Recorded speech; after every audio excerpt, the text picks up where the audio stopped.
Jump pass to Jordan off to the left. Michael double teamed on the drive in from the left. Gets chased in the corner. Comes right back.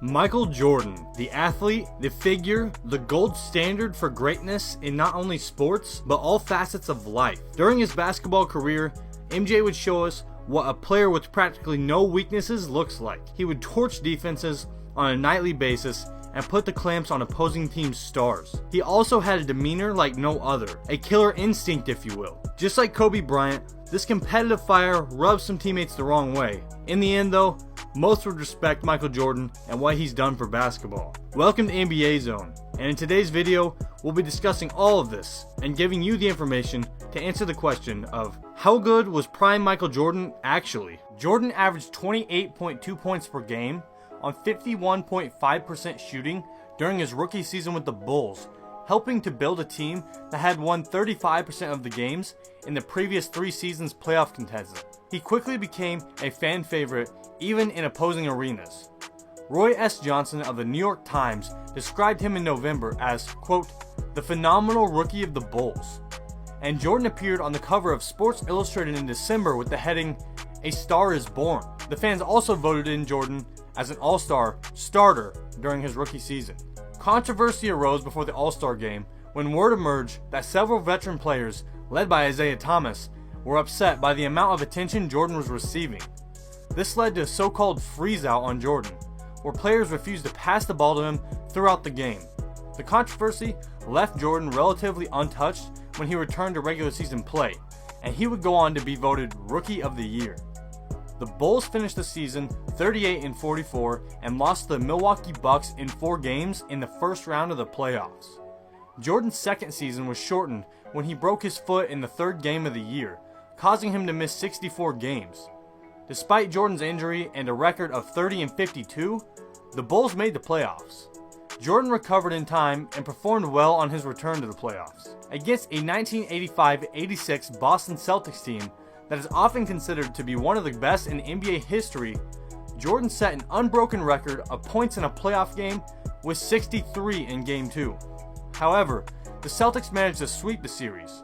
For the 1986-87 season, Jordan had fully recovered and had one of the most prolific scoring seasons in NBA history.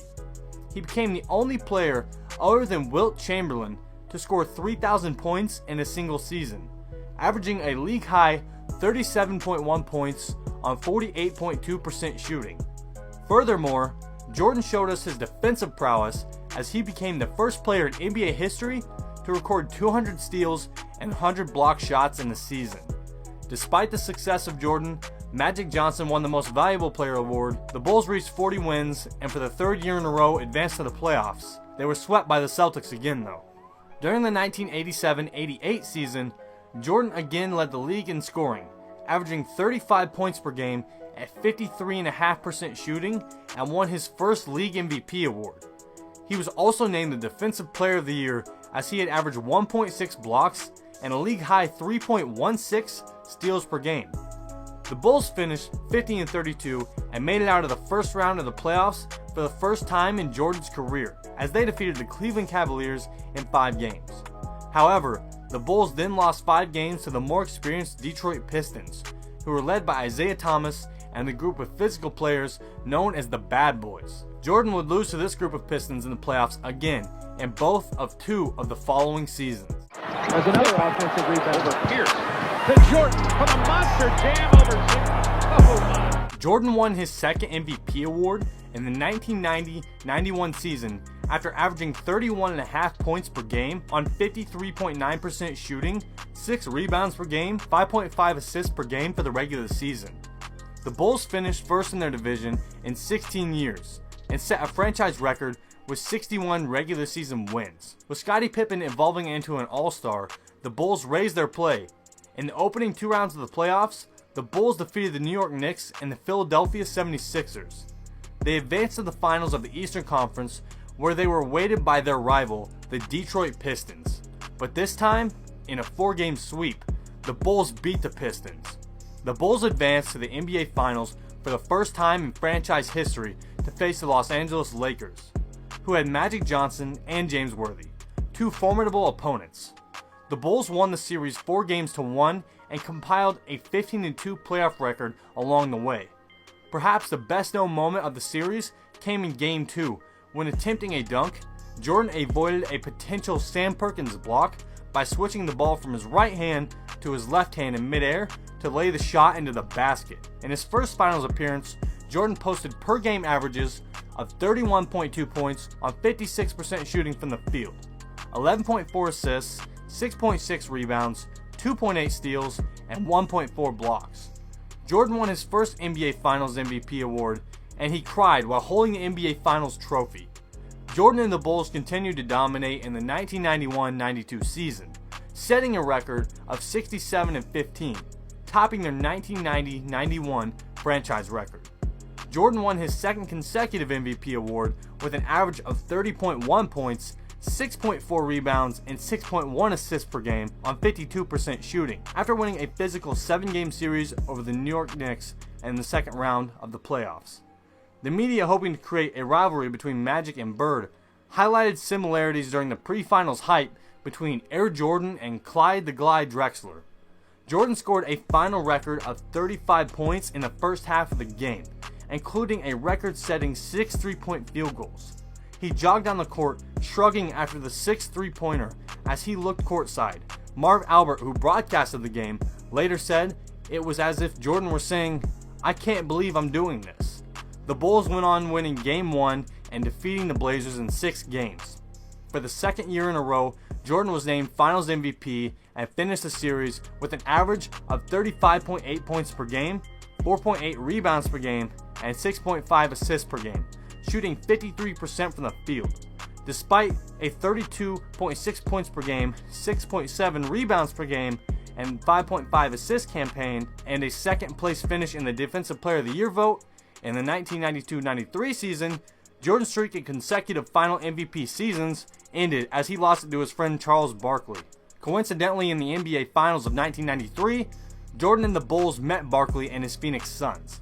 On a game-winning shot by John Paxson and a last-second block by Horace Grant, the Bulls won their third NBA championship, but Jordan was again the leader of Chicago. During the 6-game series, he averaged a finals record of 41 points per game and became the first player in NBA history to win 3 straight Finals MVPs.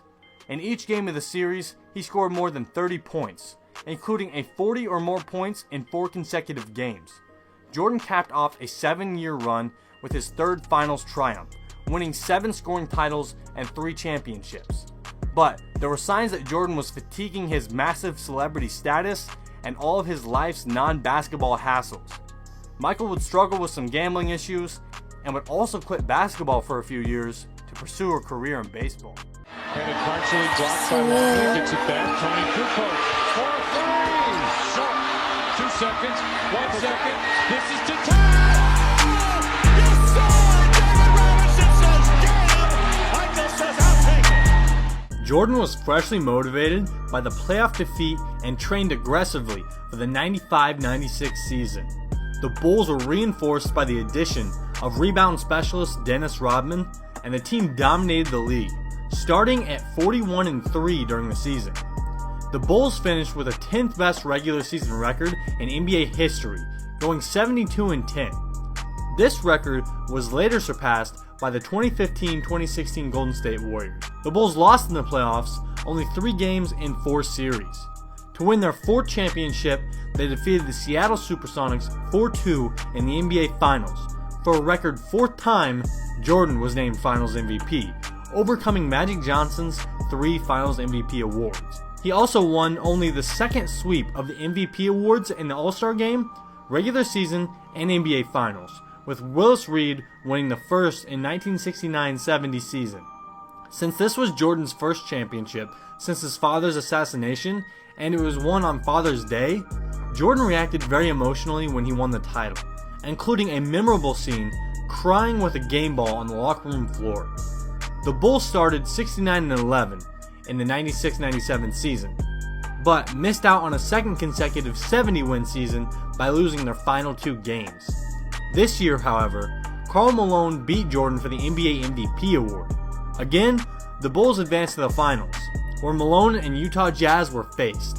The anti-Jazz series featured two of Jordan's career's more memorable clutch moments. With a buzzer-beating jump shot, he won Game 1 for the Bulls. Despite being feverish and dehydrated from a stomach virus, Jordan played in Game 5 with the series tied at 2. Jordan scored 38 points in what is known now as the flu game, including the deciding three-pointer with the remaining 25 seconds. The Bulls won 90-88 and went on to win the series in 6 games. Jordan was awarded the Finals MVP award for the 5th time in his many finals appearances. During the 97 All-Star Game, Jordan posted the first triple-double in the history of the All-Star Game in a victorious effort, yet he didn't win the MVP award.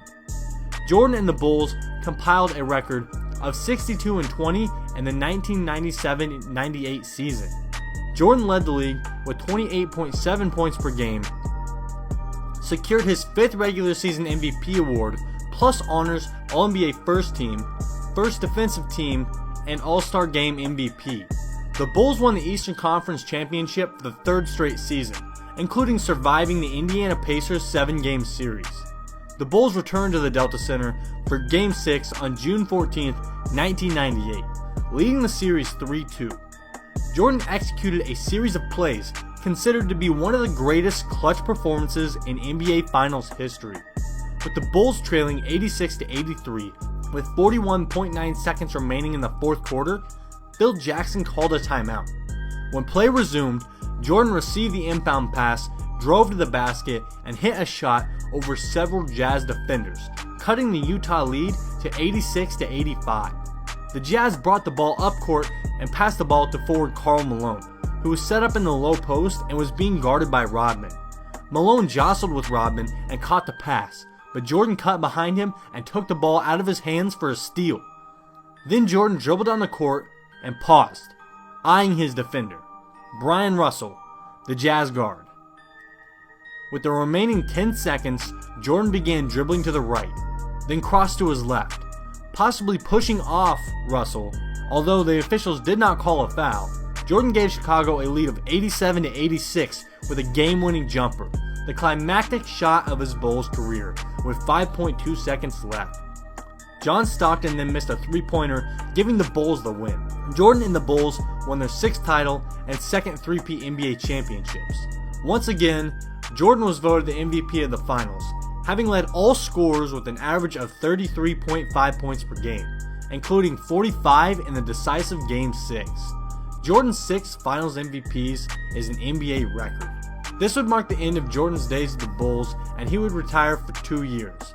Then Jordan would come back to the NBA for 2 more years and play for the Washington Wizards, where he would still play great, but was a shell of what he once was. After 2 seasons with the Wizards, Jordan would finally retire, and his legacy would only grow, and today, Jordan is widely revered as the greatest to ever play the game of basketball. This would mark the end of Jordan's days with the Bulls, and he would retire for 2 years. Then Jordan would come back to play in the NBA for 2 more years and play for the Washington Wizards, where he would still play great, but was a shell of what he once was. After 2 seasons with the Wizards, Jordan would finally retire, and his legacy would only grow, and today, Jordan is widely revered as the greatest to ever play the game of basketball. So, what do you guys think? Is Jordan the greatest to ever play the game? Let us know what you think down in the comment section below. Also, if you enjoyed this video, then drop a like and consider subscribing to the channel. Anyways, I'll see you next time. Thanks for watching.